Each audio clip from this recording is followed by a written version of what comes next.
now listening to the Motivational Jumpstart. Motivational Jumpstart. Motivational Jumpstart. She has a Bachelor's of Social Work from Elizabeth City State University, a Master's of Social Work from Fordham University. Shakia is a Connecticut native, currently works as a domestic violence advocate. She maintains her interest in the community service through volunteer activities, her local church, and now being an author out here trying to create change and tell her story and all of the remarkable things she's been doing with this very, very important journey and walk in life. In studio right now, we have Miss Shakia Seabrook. How you doing, madam? I'm awesome. I'm so happy to be here. Thank you for having me, Mike. Absolutely. So take the listeners back. Before we get into the book, the reason why you're here and all the awesome work that you've been doing, Shakia, take us back. Who is Shakia? Tell the listeners, and what makes you come alive? What inspires you? Well, you know what? You gave an awesome introduction. So you told a lot of people about who I am. But at the base of it, I'm just a creative person with a lot of ideals, a lot of visions, and I work hard to bring them to fruition. But I said at the core of everything I do, everything I touch, is to strengthen people's self-esteem, to inspire them, to encourage them. And, you know, as long as I'm doing that, I'm content with whatever project I'm working on. So I just say I'm a creative. I mean, it's so much always going through my mind. And, you know, I just work hard to put it out. And like you said, the newest venture has been the book. So that's where I'm focused right now. Absolutely. It's amazing. So let's talk about the creative process, the journey. I mean, you come up with a book. The decision is real, it's relevant, it's personal. You know, it's something that so many people out there, one, have ideas and experiences, Shakia, as we all know, but will never put that story on paper because they might feel as though, well, I don't want to. I don't feel as though I'm worthy enough to do this. But have a profound story. Take us through what led to this amazing book. Right. You said something really important. Everyone has a story, right? But I think people are fearful to put in the work to put it out there. And I say, what a shame, right? What a shame that you're going to neglect the world from hearing your story, because I would bet money that it's going to benefit at least one person. Absolutely. So what I tell people, I don't say this in humility, I say it in honesty, that the journey to even, you know, put out this book, it's nothing like amazing, you know. And people say, "Oh, how can you say that?" Because I don't want to sit here and say that this book was, you know, so difficult to do in the sense where people get discouraged and think they can't do it. And I said all I did was save my money and put some work in. And I feel like that kind of encompassed this whole journey from the beginning. I just put the work in with putting my words down. I want to say on paper, but that's a lot, right? In the computer. Put my words down in the computer and saving my money simultaneously. I knew I had a dream. I knew I had a vision. I knew I wanted to do something with this book. I didn't know how much it would cost and when it would come to fruition, but I knew that eventually it would cost something.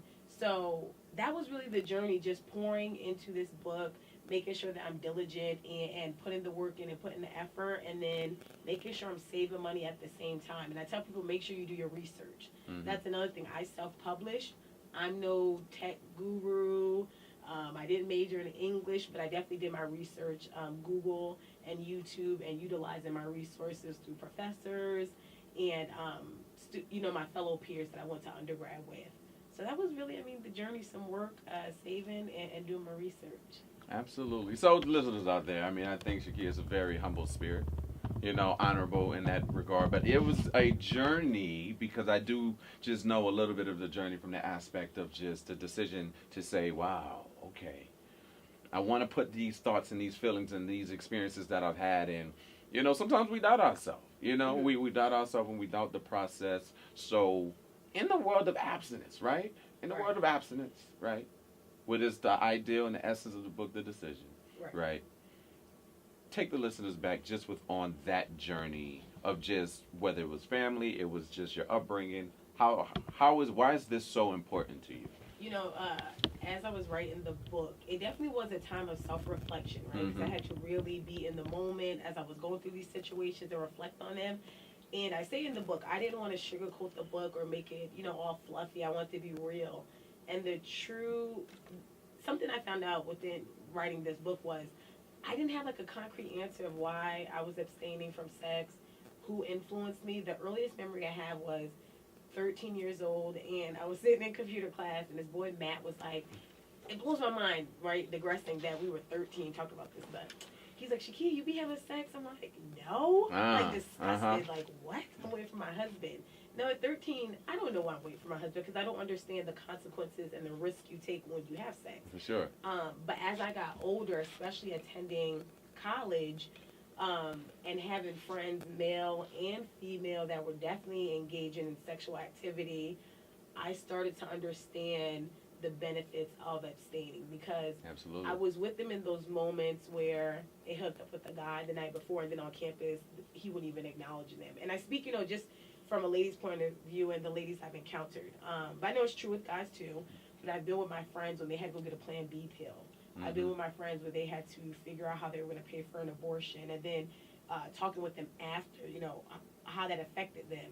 And that really solidified my decision to abstain from sex for me personally until I get married.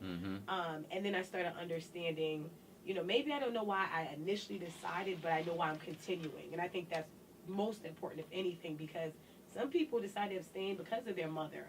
But is their mother's voice going to carry them over throughout college? I don't know. You know what I mean? It's like, why are you here now continuing? What's that driving force? So me just real life experiencing and seeing the consequences. And then in my relationship with Christ, as I got older, that became more of a foundation. I heard it growing up, but I didn't get it. You know what I mean? It wasn't until I really started understanding the whys behind why Christ was saying this. It's important. It's beneficial. It's smart to wait until you get married and have that connection, that oneness with one person. So yeah, I'm always learning. I say in the book, I'm not an expert. I'm just someone on the journey with my fellow journey goers, and I'm learning as I go. Right. No, and it's powerful. So you said a lot there, Shakia. Yeah. And if I could so politely go back to when you were 13 years old in computer class. We don't know what you were learning in computer class, but we do know that there was a subject, a guy named Matt. And he was so cute. Absolutely. Right. 13, we think about puberty and coming into young man and young womanhood, etc. And you have this, and you're taking it back, like wow, right? So we know within that aspect, and I'm sure there were other Matts throughout your high school career. It's only normal that was the case. But within that elements of that, and you being shocked, but seeing a lot of these different things in high school and peer pressure, how were you able to stand? Like, what was that? Get into a little bit deeper context from Matt in computer class, and a little bit more of that peer pressure before college, etc. And we'll build. Well, Matt was middle school. Oh, right. Oh, yeah, 13. You could be middle school. True that. Yeah.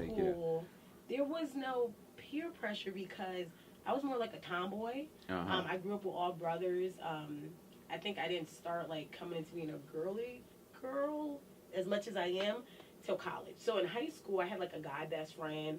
I hung with the guys. You know what I mean? Like, so it was no pressure. It was just like, I'm just not having sex. It wasn't a big issue. So high school, there's really not much pressure there. It wasn't until college, right, where the true pressure came into play, and I realized that temptation is real. Yep. And that you have to guard yourself and protect yourself. So high school, it really wasn't there, and maybe that also played into me being naive going into college, thinking it wasn't a big deal because in high school the boys didn't treat it as a big deal. Right. Because I just wasn't that girl. Yeah. No, and I think that's powerful, but more so building a little bit more on it, Shakia. So college, you have your friends, and I think what I love about this, and to the listeners out there and the motivators, obviously we know we live in a hyper masculine, hyper sexualized society and culture, and sex sells, right? It is at the fundamental basis of everything, unfortunately, in life right now. And you're in college and you're doing this, but then you're like having real conversations, right? You're having conversations with your friends, seeing these experiences and Plan Bs and things that I often say, Shakia, and I think I've told this to you off air once before, but sex is so taboo, right? But it's a real thing that's impacting communities and people making real decisions, right? Like, how was those conversations outside of from the friends' perspective for them afterwards, after they were making these decisions? The conversations after they were with Plan Bs and... was it easy conversation? Was it regret? Was it just, or some other bigger things that just were influencing you to continue on your walk of abstinence?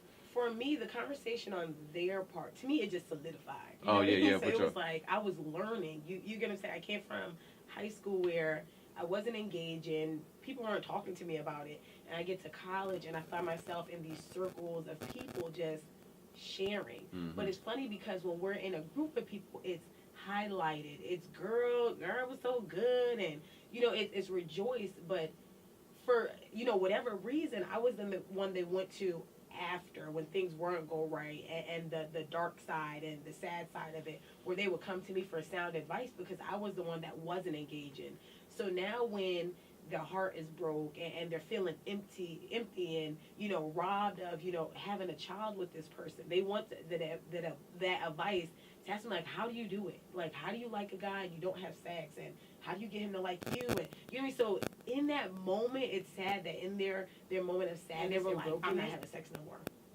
But I do believe that temptation comes creeping, and when they put themselves in that position with guys again, then they give in. You know what I mean? So I think in like when you have like a sound mind and you're in a space where it's not temptation coming against you, you understand how heavy sex can be. But then in the midst of it, your hormones kind of cloud your judgment, So for them, they got it. In those moments where they're sitting sad, they got it. But for me, the conversations, I mean, it really just added to, okay, that's why. Because, I mean, being real, there was moments where I second guessed and questioned my decision. But God is good, because then I would, observe something or hear something, and it made me realize, like, this is the right decision, at least for me. I can't, I don't want to pass judgment on anyone else, but it's the right decision for me. And I would think for every person, but so those conversations weren't tough for me. They were an eye-opener and just a solidifier. Right, and oh my God, and it solidified within that aspect. And I think as you've been going on that journey, right, learning, right? So you're learning, you're observing, Absolutely. You're seeing all of these things that are maybe potentially social media, right? All these things, and you're like, wow.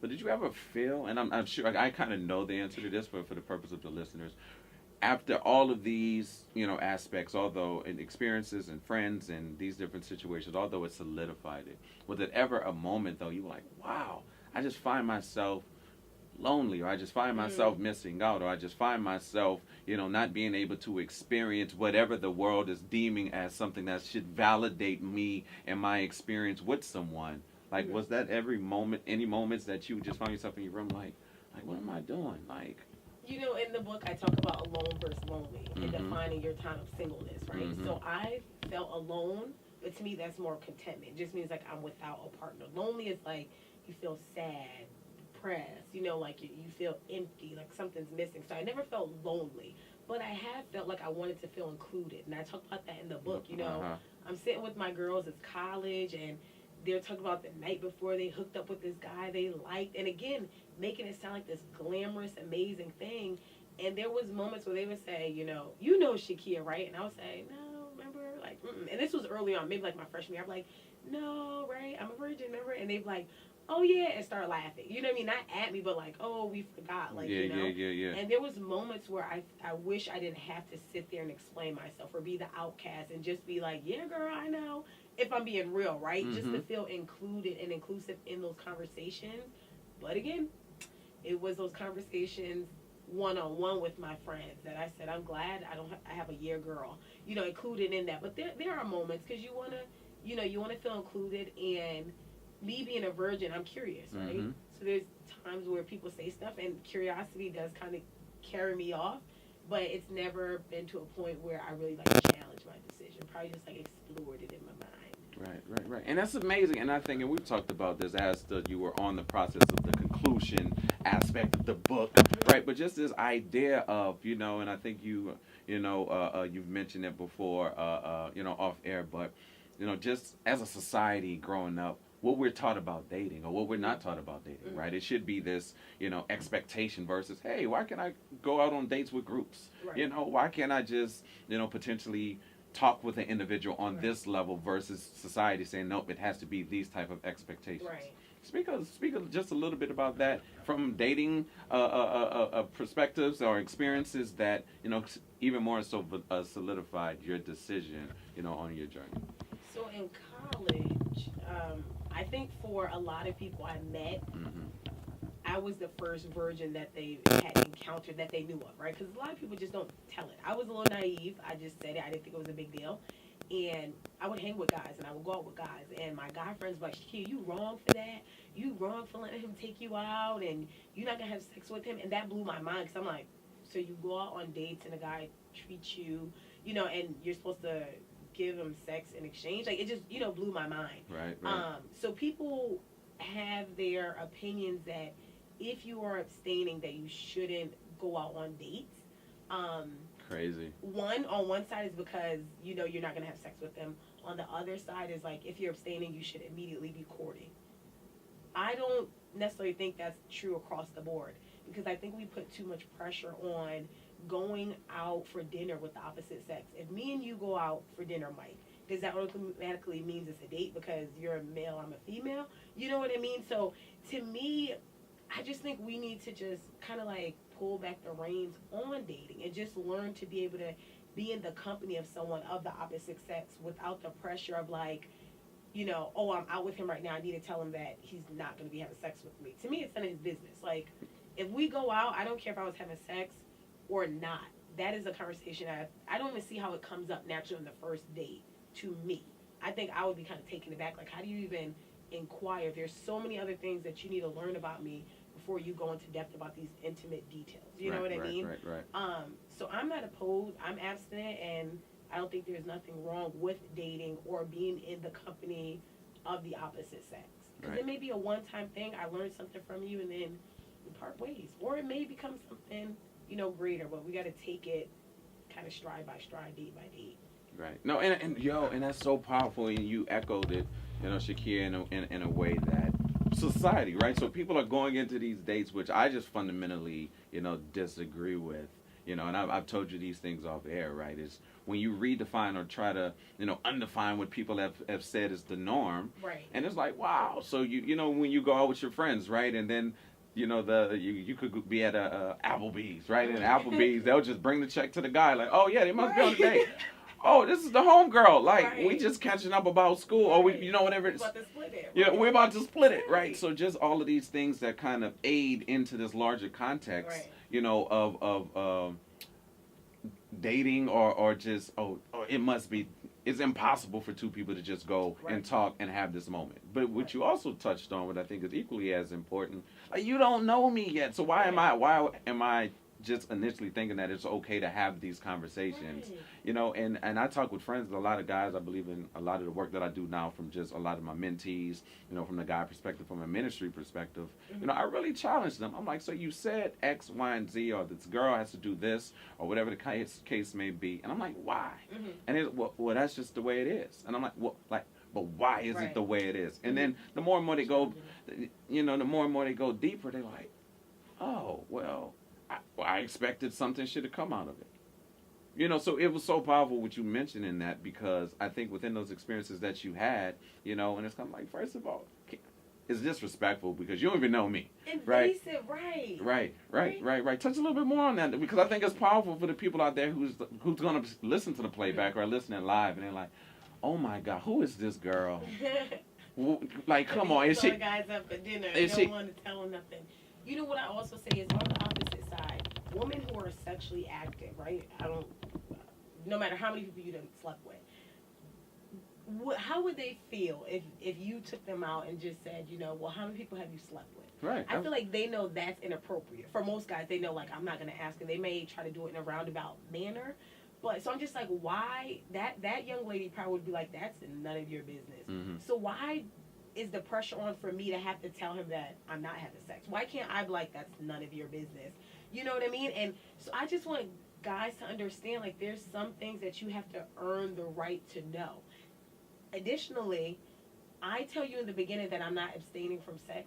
That I'm abstaining from sex. They think most guys are going to run. Some guys are intrigued, but some guys have ulterior motives. Like, And now I got to figure out, what are your intentions? Are your intentions true? Or are you just trying to, like, finesse to get in my pants to be like, oh, well, she said that she's not giving it up, but, watch me work. You know what I mean? So I have to protect myself as well to make sure that your intentions are genuine. So it's just a layer to it, but I don't fault anyone. If you feel like on the first date that you should tell them, more power to you. But don't, like, throw stones at me because I'm saying it's none of his business because I stand on that. You know what I mean? Uh-huh. And I feel like the right gentleman, like I said, isn't even gonna like start treading on that water because it's intimate. You know what I mean? I can't say it any other way. Like I would hope people like I want to know, but I ain't gonna ask that. You know? Right. No, it gets me hyped. I'm so excited. I've been waiting for this interview. You have no idea the discussions to the final product of the book, and now with Shakia being in studio. But I mean, it's just.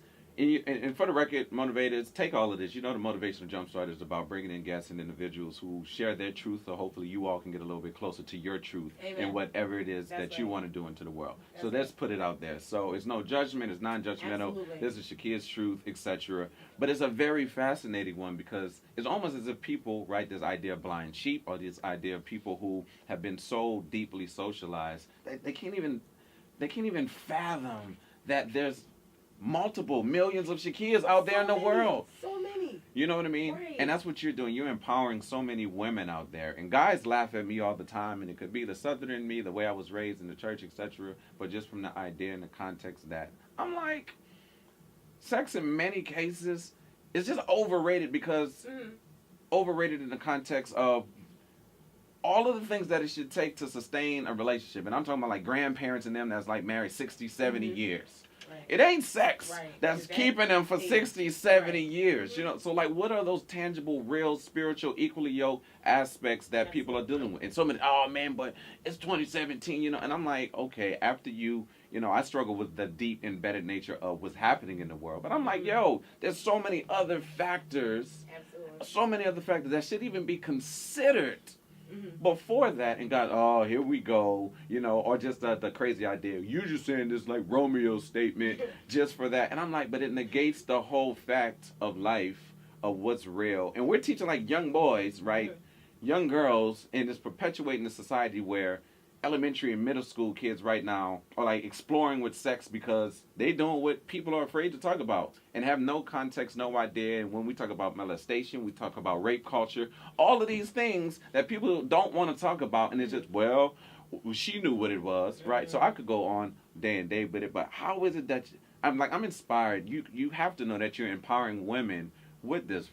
Like you have to know that you're empowering people. Like how is that feeling for you? Wait, let me just go back to what you said, right? With the whole, you know, basically what else are you bringing to the table, right? Yeah. And one of the things I say is that one of the best things that I've learned on this journey is all that I have to offer outside sex. And that is to a man, right? So that's powerful for me.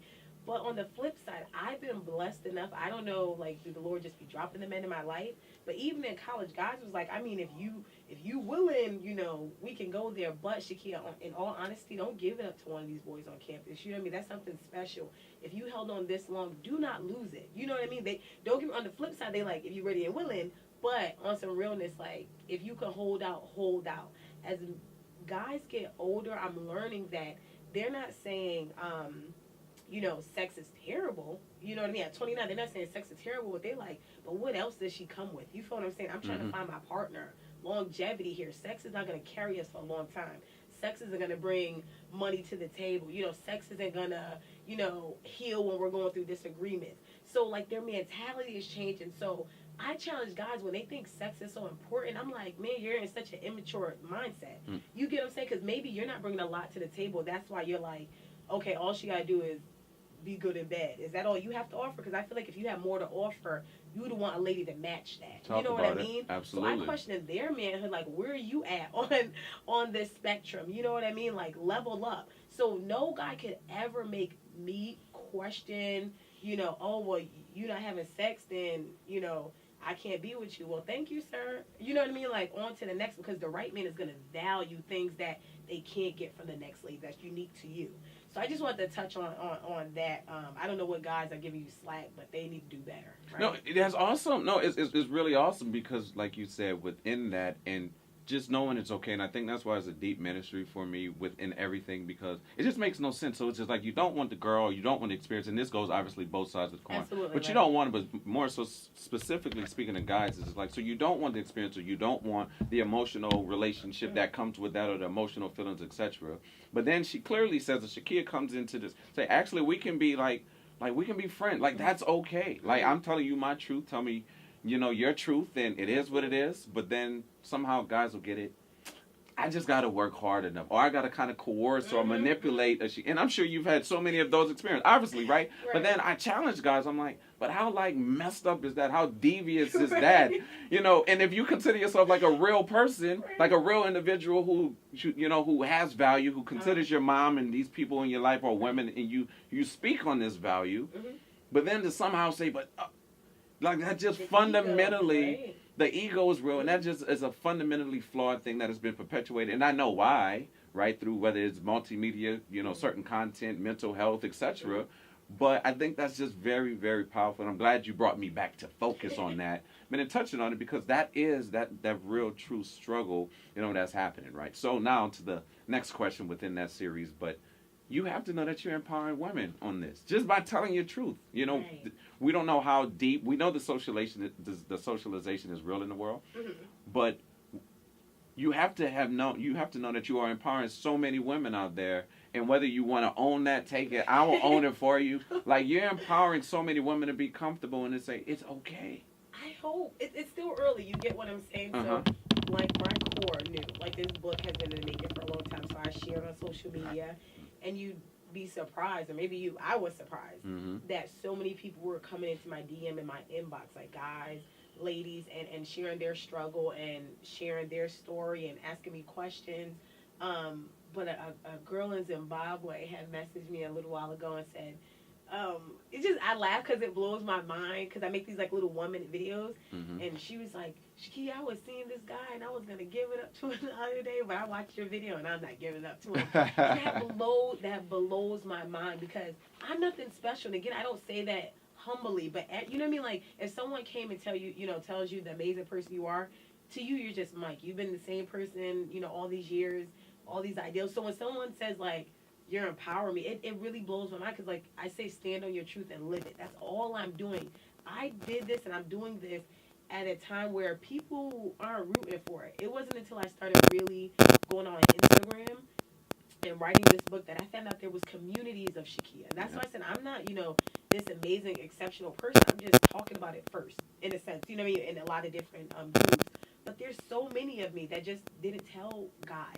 You know what I mean? Or tell their friends that they're a virgin or they're abstaining, right? So it's a lot of us out there. And I mean, it's awesome if I am doing it. Did I do it intentionally? No. If I'm being honest, it was just like, hey, I want to tell my story and let another girl know she's not alone. That it's doable. And if I can be that voice and that face to this option and let them know it's true, then awesome. But did I think it was going to like, I hope. I mean, now I hope, because I'm like, oh, they really are intrigued. They're into it. But, I mean, I hope the book is just 2 weeks fresh, so I don't know just yet. Yeah. I mean, it's fresh, but like I said, you've been doing a lot of your things on social media, putting out these real, true, honest, vulnerable, videos. In a time, right, that we know that commercialization is just even more. So every year, it only gets bigger and bigger. I mean, I watch orange juice commercials now. I'm like, why is this orange juice commercial trying to turn me on right now? Right. No, I said the same thing. I was like, okay, I'm 29. Maybe a couple years ago, I started talking like, oh my goodness, that sounded old. Because I'm like, in my day. Honestly, I would listen. If I'm being real, when you're young, you're curious. I remember staying up late at night trying to go to the HBO station to look at stuff I ain't had no business looking at. You know what I mean? Because it wasn't on prime time. It wasn't in commercials. And you're like, what is this? You had to search and dig. There was no internet. And that sounds really old. But there was no internet. So now it's like, dog food commercials. And, I mean, like you said, orange juice. You know what I mean? For, everything. And that's why I'm like, oh, sex really does sell. I get it now. But I think about the little kids, Victoria's Secret model commercials. A lady is in her panties and bra. Now, me, I'm looking at like, oh, that bra's cute. But that little boy probably isn't looking at the bra. You know what I mean? And your imagination starts to wander. You know what I mean? So it's everywhere. So for me to be like, don't have sex, it doesn't sell as easily as I thought it would. You know, you really have to stand on it and be convincing as to why. Yeah. I mean, and it is this society that we live in. It's unfortunate in a lot of ways. It could be shameful. Some people, when you have these, the Amber Roses out there, right? The slut walks, and like all of these different things, which I have fundamental disagreements on certain social media stars because I think they're being devious in their intent of feminists or feminism. But that's a whole nother story for another time. But how do we? So in the intent, outside of your story, what are some other elements of the book that you're like, wow, as I'm getting people, reflections on it and feedback on it, it's like, wow, I'm glad I included this aspect in the book. I'm excited about, which I usually forget to talk about, but there's testimonials within the book. So me being a virgin, I don't like to harp on that because I don't ever want someone to feel that's not a virgin, like, oh, we can't relate, on some capacity. Yeah. So I just say, practicing abstinence. But when it gets down to it, I am a virgin, right? So there's certain things that I'm ignorant to. And what I did was, over the couple of years, I would put on Facebook, like, is anyone abstaining from sex? Like, inbox me. And I would send them about 4 questions. They would answer them, and they didn't know what it was for. And I collapsed it into, like, a testimonial. And so people are able to relate. Maybe you can't relate to me being a virgin per se, but there's different experiences, like you said, about the molestation. People think that you give your virginity away, but sometimes it's taken, right? So there's a story about that. And, maybe you can relate to that, and how can you take your power back? Like, I was molested too, but I don't have to continuously allow people to take of my body. I can pull the reins in and say, no, I decide when that happens and if that happens. So I'm really excited about the testimonials. I'm glad that was even a thought. I don't even know what made me come up with that. I'm excited about that. And honestly, I'm excited that I didn't waver, because about 2 weeks before the book came out, I had like a breakdown. I was like crying because I started second guessing my perspective. But at the end of the day, it's my truth, right? It's a little unorthodox because people have one way of thinking how someone should practice abstinence. But I had like the dating thing. A lot of people, especially believers, say you should not date. You should not go to the movie theater with a guy. Where I'm like, maybe that's your conviction, but I know what I'm going to the movies to do. Look at the movie. You know what I mean? So I'm happy that I just stood on my truth, because then people, they're relating to it. I'm like, okay, Shakia, you didn't waver from it. You didn't try to change it to fit, the stereotypical view. So I'm excited about that. I'm happy that I stood my ground, and that in doing so, people can relate to that realness, that transparency of the book. So. Yeah, and I mean, and within the level of the transparency, and once again, talking about just your truth, your perspective, right? And I think even in a broader context of just why sex is taboo, or racism, or these different talks, because Shakia can have her perspective, and she can entertain someone who's not a virgin, or who's not abstaining, who's not practicing celibacy, etc. We can all sit in the room together, and we can talk, and we can say, oh, well, I never thought about it from that way. I never considered that thought. Or, oh, well, wow, this is why I'm actually choosing to do this. Or maybe I just felt that because, the circle I was surrounding myself with was influencing me. Right. So how has the dialogue been thus far within you being, bold, courageous, and telling your truth? And I love it. I enjoy it. It's inspiring. There's going to be so many women as the months and the years go by, and more people get their hands on the book, and the radio interviews that you're going to be doing, and podcasts, etc., and articles, etc. Like, how does the dialogue, let me phrase it this way. How do you intend on bringing more voices to the table to just continue, especially from guys, girls, women, for women sessions, whatever, and empowering them to say, let's just talk about all our truths and figure out, a way that we can at least support each other within those commonalities. So, one thing, I think I'm going to make a video on it too. I get asked so often, like, why do you choose to practice abstinence, right? And I done sat and thought about it. I have my answer. But I wonder if I ask people, like, why do you practice having sex? Like, you know what I mean? Like, do they have an answer? And I don't think, I want to see what would their answer be outside. Like, I have needs to be met, because so do I. People think I'm like a robot and I'm dead inside. But I'm like, no, I have triggers, you know what I mean? But I just practice discipline. So I definitely want to have an open conversation with everyone who's practicing abstinence, because I realize it's not only like someone that's a virgin that's practicing someone that's had sex, but there's like, my coworker brought it to light. People who have kids who are wondering, is it too late? Or people that have been married and got divorced, and it's like, do I abstain again? So I definitely want to create an open forum amongst people just to have this conversation. Like, those who are engaging, those who are not, because I feel like we can learn from each other. Listen, my friends who are active, I learned some stuff that I probably put to use once I get married. Mm-hmm. And I've, on the flip side, taught them some stuff about the benefits of abstaining. The conversation thus far has definitely surprised me. People have messaged me, like my friend's mom and like my aunt's friends who are older than me, which is like awkward because they have questions or they're abstaining. So it's like people who I never thought of, guys who are abstaining. I just went to a networking event, was talking to this guy, gave my bookmark, and he was like, "Oh, I'm for this," and I kind of laughed like, "Mm-hmm." He's like, "No, I'm like for this," and I was like, oh, "Okay, well, tell me." He had his own reasons for abstaining. So it's crazy when I just open up this conversation, the stuff that people will tell you, and the people who are actually abstaining or intrigued or had thought about it but got questions. So I'm like, the curiosity is out there, but there's just no voice, there's no platform, there's no face to really have, that people could come to and have those questions answered. And I'm not an expert, but may have the answers because I've been on the journey. So it's definitely been an eye opener that people that would never have guessed. I mean, one guy, I remember, was an undergrad basketball star, cute guy. One day we was at his dorm, and my friend had left with his friend and like kind of left me out in the open. And he just looked at me and was like, "How is it to have like made it, to have held out?" He said, "Because I started, but I didn't last." And I mean, in that moment, it was just like, he's asking me, you know what I mean? But I feel like there was like a sadness that he didn't, I guess, like succeed, in that journey. But yeah, so the conversation is definitely out there. The more I engage with the people, and I'm just hoping that I can do events centered around it to keep the conversation going and growing.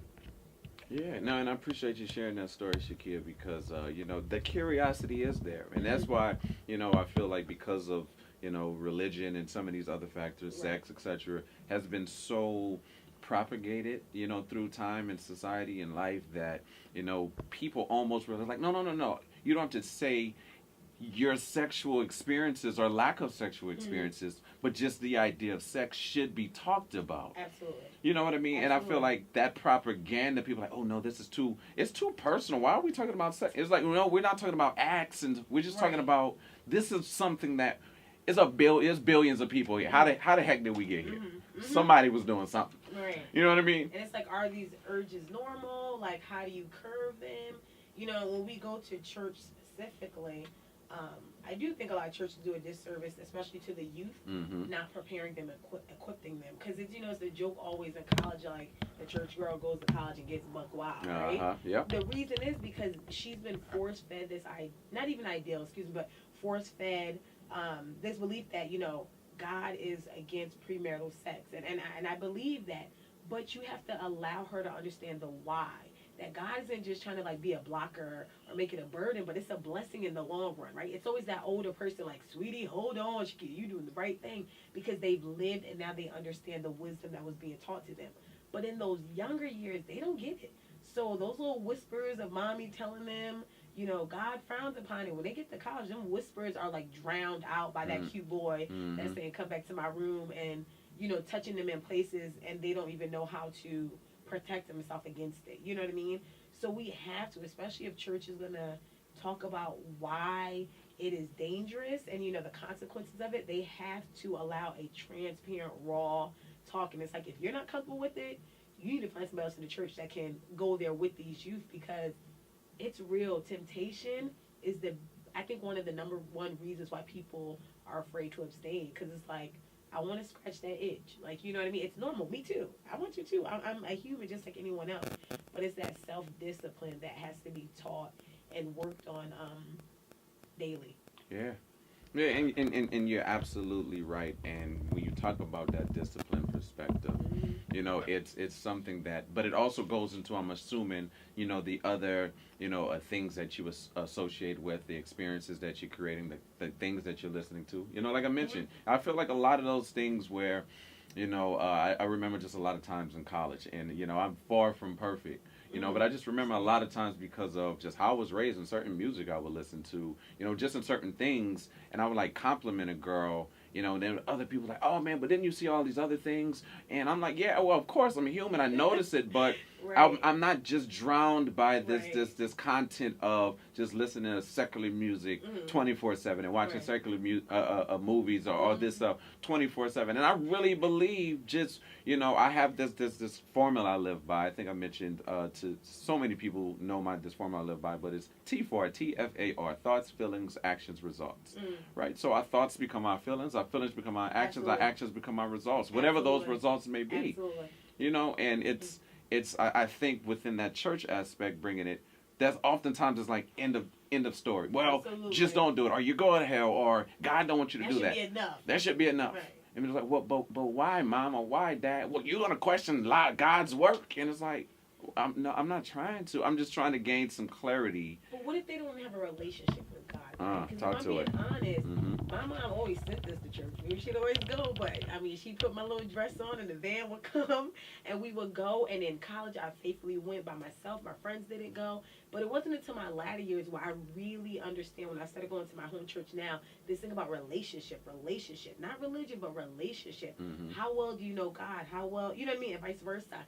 And that's when I said, you know, a youth, if you're telling them it's displeasing to God, if they don't even have that relationship, why do they care to displease him, right? It's like if you tell me your mom would not like me to do something, I'm not really going to care versus if my mom didn't like it. So you have to make sure they have a relationship with God so that they don't displease him. You know what I mean? Just having that conversation. Yeah. So, oh my God, we could talk all day about this. It's something that's very passionate. I mean, from the relational aspect, you know, like you said, just a lot of the things that you've done. Ultimately, outside of perspective, what do you want outside of starting or continuing the conversation? You want people to really, truly, just hopefully get from the book. I would love them to be healed by it, but if I'm being honest, right, all I want them to know is that abstinence is an option. It's a true option, and you can succeed at doing it. I mean, everything else that comes from it would be a blessing, but I just want them to know it's a real option, and it's doable, and I'm here to be a living testament of it. Yeah. No, that's amazing. Oh my God, I'm so excited. The book is out. The book is called The Decision. You know, any last words, any last things that you would just like to inspire the listeners out there, Shakia, that just can allow them just to continue the conversation and just to continue to say, well, am I making this decision or am I being coerced into a decision that I may not want because of these things? What are your last potential words that you would just really inspire the people? You know, I want to say to the ladies, but I'm going to learn to say to all, right? Understand that your body is a treasure, and the moment you begin to value it, other people will value it as well. The standard you set, you know, either people are going to step up and honor or they're going to step away. But once they step away, let them go. Yeah. You know what I mean? But I would love for people to connect with me. If they go to ShakiaSeabrook.com, they can definitely find me on Instagram at Shakia Seabrook 22 and then Facebook Shakia Seabrook. Please slide in my DM, but I don't know, you know, shady stuff. Just ask questions if you're curious. If you're going through something, just reach out to me. I'm here to answer any questions I can to the best of my ability, and I just want to keep this conversation going. Absolutely. Well, Shakia, I appreciate you for coming to the I studio. appreciate you for having We're me. definitely going to have a part 2, part 3. If you ever do any forum and you need some people on the panel, listen, I already appreciate it, but no, I definitely appreciate you coming in studio. Motivators, listeners out there, I told you it was going to be a good one. And once again, I just want to harp and continue to harp on. That's why we bring, you know, and I'm so fortunate and blessed to bring incredible people in studio to share their truth, their perspective. So ultimately, you can get to some resolution for your life, because that's ultimately the most important thing that you can do. And then also having healthy dialogues around a multitude of different, you know, subjects and topics. But for the motivational jumpstart, this special broadcast, definitely want to thank author Shakia Seabrook for coming in studio, for sharing the book. The book is The Decision. The playback will be soon, so you'll definitely have all of that. You can follow on social media, etc. Once again, that'll be back on the playback really soon. And for the motivational jumpstart, 91.7 FM, WHUS stores, WHUS 2. We are out. Peace and blessings, motivators.